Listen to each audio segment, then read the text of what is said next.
Hello, my name is Ed Brown, the inventor of the IBAR critical thinking method. Oftentimes I receive messages and emails about what we do as it relates to designing critical thinking methods that make people smarter. And I received a letter from Megan, and she wanted to know something about our process. And I want to share with you all because, one, I want to answer her, but I also want to respond to similar questions that we usually get around this same system of things. She says, "Dear Mr. Brown, I like your articles and videos on individuals becoming better thinkers and decision makers. You have a very animated and expressive style of speaking. I have one question. Why do you stress the importance of developing critical thinking systems? By having a step-by-step process, is that critical thinking or mere human programming?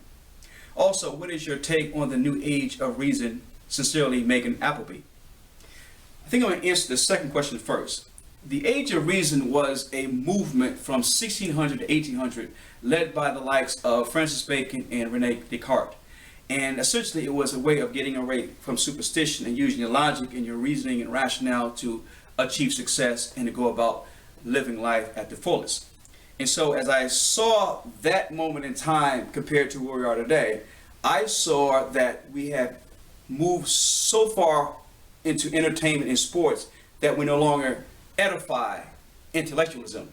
And so I said that if we could have a movement, a modern day age of reason, a new age of reason, that we actually could probably balance things out better than we're doing right now.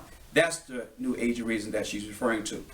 Secondly, the reason why we have systems as opposed to philosophies or concepts when it comes to the design process is because philosophies are generic.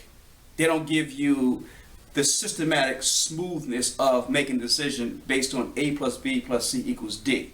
Now, the criticism behind that is that you're not really doing critical thinking because they being the pundits, suggest that there's more to it than that. I suggest to the pundits that if society is in need of critical thinking models, and we are in a system-driven world, whereas operating systems and the internet are part of those systems when we Google, then we have to be on par where people are.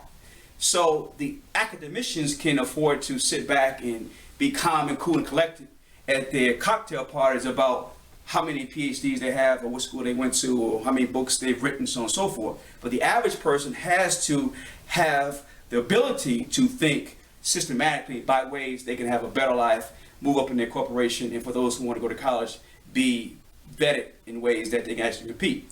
And so systems work better than philosophies and concepts when it comes to this matter. Plus, I wanted to be closer to the scientific method. The idea by which, like scientists, they take experiments and they keep duplicating, replicating to the point where the scientific method is all about these facts bring out certain results. Now with humans, it's a little more challenging because humans are a little more dynamic. They are as much art as they are science. But if you can impart the idea that A plus B plus C equals D, that any human can use it, is still a process that the creativity comes through the anchoring process of using a system. And so that's why systems are better, in my opinion, than concepts and philosophies. I want to encourage this kind of dialogue and interchange by actually sending us information in or comments or questions about what we're doing, because we're always in modifying mode. We're always looking for better ways of doing what we do. But because of our mission to be the vanguard of the new age of reason, we want to instill that you come on board and you get what you need to have a happy, more empowered life as we build and move this thing to the next level. So thank you for your question, Megan, and I invite you to ask your question anytime you like.